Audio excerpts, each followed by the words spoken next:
So you may have been reading through Feinberg's article and thinking to yourself, like, look, these subtle, nuanced distinctions that he wants to draw between performative claiming and propositional claiming and nominative claiming.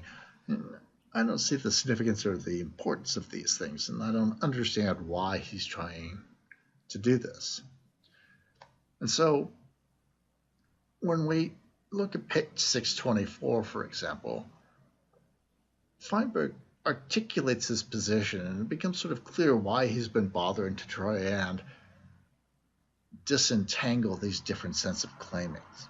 He wants to define rights in terms of claims, but he also wants to create a conceptual space between claims and rights so that rights aren't immediately correlated and thought to be equivalent to claims. And so on 24, he summarizes his position by telling us that to have a right is to have a claim against someone, the recognition of which, as valid, is called for by some set of governing rules or moral principles. To have a claim, in turn, is to have a case meriting consideration, that is, to have reasons or grounds that put one in a position to engage in performative or propositional claiming. So Rachel's is going to define what it is to have a right as being in a position to successfully make performative and propositional claims against the backdrop of governing rules or moral principles and evidence to support or justify one's claim that's embodied in the right.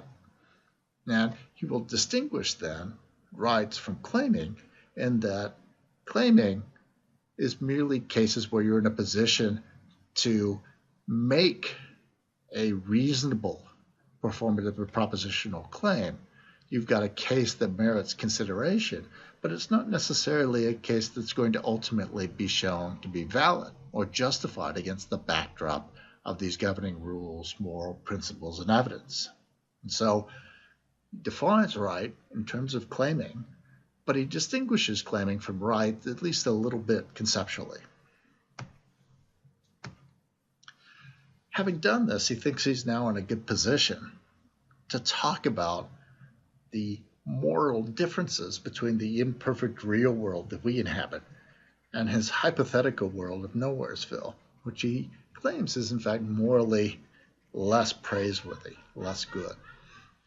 And so he tells us again, when he summarizes on page 64 and other places too, that the activity of claiming, finally, as much as any other thing, makes for self-respect and respect for others, gives a sense to the notion of personal dignity, and distinguishes this otherwise morally flawed world, that is this world, from the even worse world of Nowheresville. So in short, what Feinberg is suggesting is that in this world, and not in Nowheresville, human beings are enmeshed in a framework of rules, laws, and moral principles that facilitate the making and the evaluating of performative and propositional claims. And it's the ability to make these claims against a backdrop of rules, laws, and principles that creates in each of us a respect for ourselves and a respect for others, a sense of our own entitlements and worth, as well as a recognition of the entitlements and worth of others. And he argues, or suggests at least, that these sorts of attitudes are absent in a world where performative and propositional claiming is made, where rules, laws, and principles aren't used as a framework against which to assert, either propositionally or performatively, various rights. And so this is why Nowheresville, in his mind, is morally inferior to our world, even though he doesn't think that our world is morally perfect. So having outlined a notion of rights and having shown us what he thinks is important about the notion of rights that makes it central to our very notion of ethical behavior by associating it with our sense of personal worth and respect for others, he wants to turn his attention to criticisms that might be offered against his view and defend his view against those sorts of criticisms. The first criticism that he considers is really a criticism that is the denial of what seems to be an implication of his own view. So he suggests that his notion of rights is a notion that a right is a valid claim made against others, and hence a right corresponds to a duty on the part of one or more individuals. Now, not all claims result in rights, but all valid claims do result in rights. But he says we know of situations where people talk about claims and even allow that those claims seem to be valid or justified, where it doesn't make sense, he thinks, to talk about the rights of the individuals involved.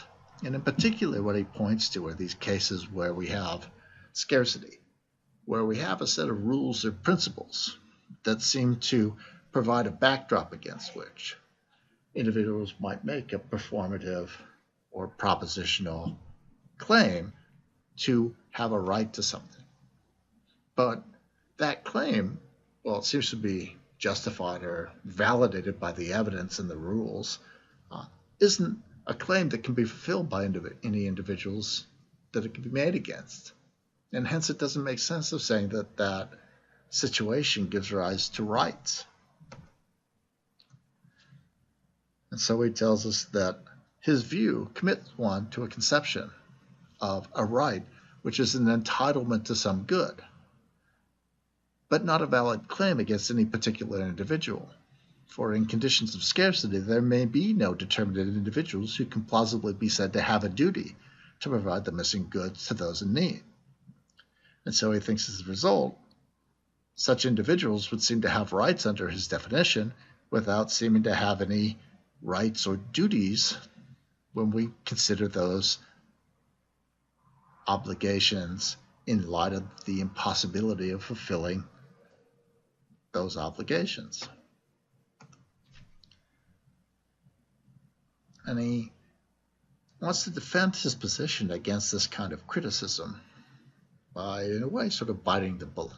He says, look, on my view, needs a legitimate, though not necessarily sufficient grounds upon which to make valid claims. But unless or until such claims are recognized as valid under some set of rules or moral principles, they don't constitute rights. So he thinks that this consequence, this idea that individuals, say, in a famine-ravaged country, are in a position to make performative and propositional claims that they have valid rights to being fed, even though it would be impossible for anyone to fulfill those claims. And hence, it doesn't make sense to really talk about the right to adequate nutrition when adequate nutrition simply cannot be provided for them. Right? He wants to deny that the mere fact that we have this background of rules or moral principles is sufficient to make those claims legitimate or to validate those claims. So he says even if we have these rules that specify a set of procedures or a set of conditions for evidence, those procedures or evidence can't allow for those claims to be valid in conditions where that claim simply could not be fulfilled. And hence the view doesn't really commit one to a position where one seems to assert that people have a right to food when there's no food. Now, they have a right to education when there is no education to be had, a right to health care when there are no doctors, and so on. Now, second and last criticism that he considers and ultimately rejects is a criticism that he attributes to H.J. Mikowski. And he tells us that H.J. Mikowski wants to argue for a different notion of rights. He wants to conceive of rights as entitlements rather than claims. And this notion of rights as entitlements is much more conceptually akin to that Hobbesian notion of rights as freedoms or liberties. So if you have a right to life, then you're entitled to life. That is, you have the freedom to act in ways that preserve that right, or to forbear to act in ways that preserve your life. And so, on this view, rights are rights to something, not rights against someone.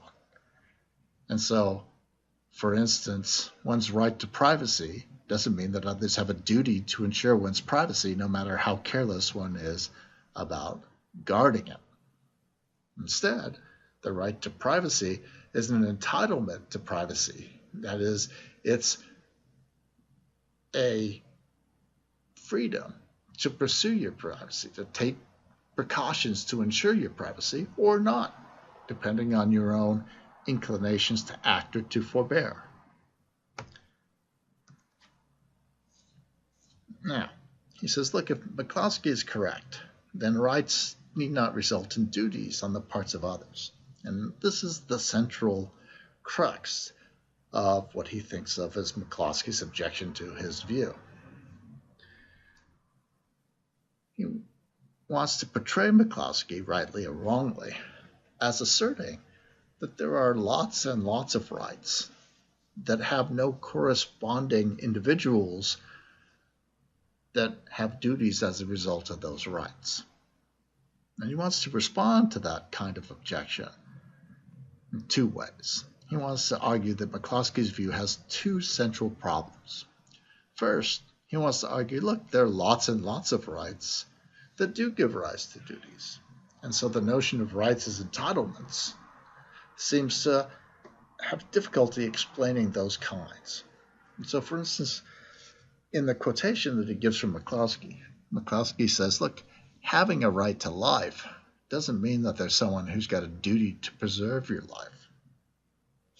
And hence, there are lots of rights that don't give rise to corresponding duties. And Feinberg wants to deny that that's so obviously true in these cases. Right? So he says, look, even in cases like the right to life, there are corresponding duties that arise for others as a result of our rights. So, for instance, when one has a right to life, then everyone else has a duty to forbear from taking your life for no reason. You can't just arbitrarily kill people if they in fact have a right to live. The second sort of problem that he sees with McCloskey's view gives us on page 623, when he says, the only reason McCloskey gives for denying that in general rights or claims against others is that those against whom they would have to hold make up an enormously multitudinous and vague group, including hypothetical people not yet even in existence. And so the objection here is, it can't be the case that rights always give rise to duties, because some rights seem to give rise to duties of whole multitudinous and ill-defined groups of people, even people who don't yet even exist. And he wants to argue that that notion of rights is really so ill-defined and speculative in nature that it really doesn't look like a very good notion of rights. But Feinberg responds to this by denying that claim. First of all, he wants to deny that such general rights present difficulties in locating individuals for whom the right creates duties. And he says, look, if I have a right to life, then that creates a duty on the part of every other human being on the planet, a duty to forbear from taking my life for no good reason. Now he says, that makes it easy for us to identify the sorts of individuals who might have a duty as a result of our right. And if you think it's problematic for us to fulfill, say, 7 billion duties that we have as a result of the 7 billion people who have a right to life, he says, no, we can easily fulfill these duties all at once simply by forbearing to kill them for no good reason. And so he thinks there aren't the sorts of difficulties that are suggested there.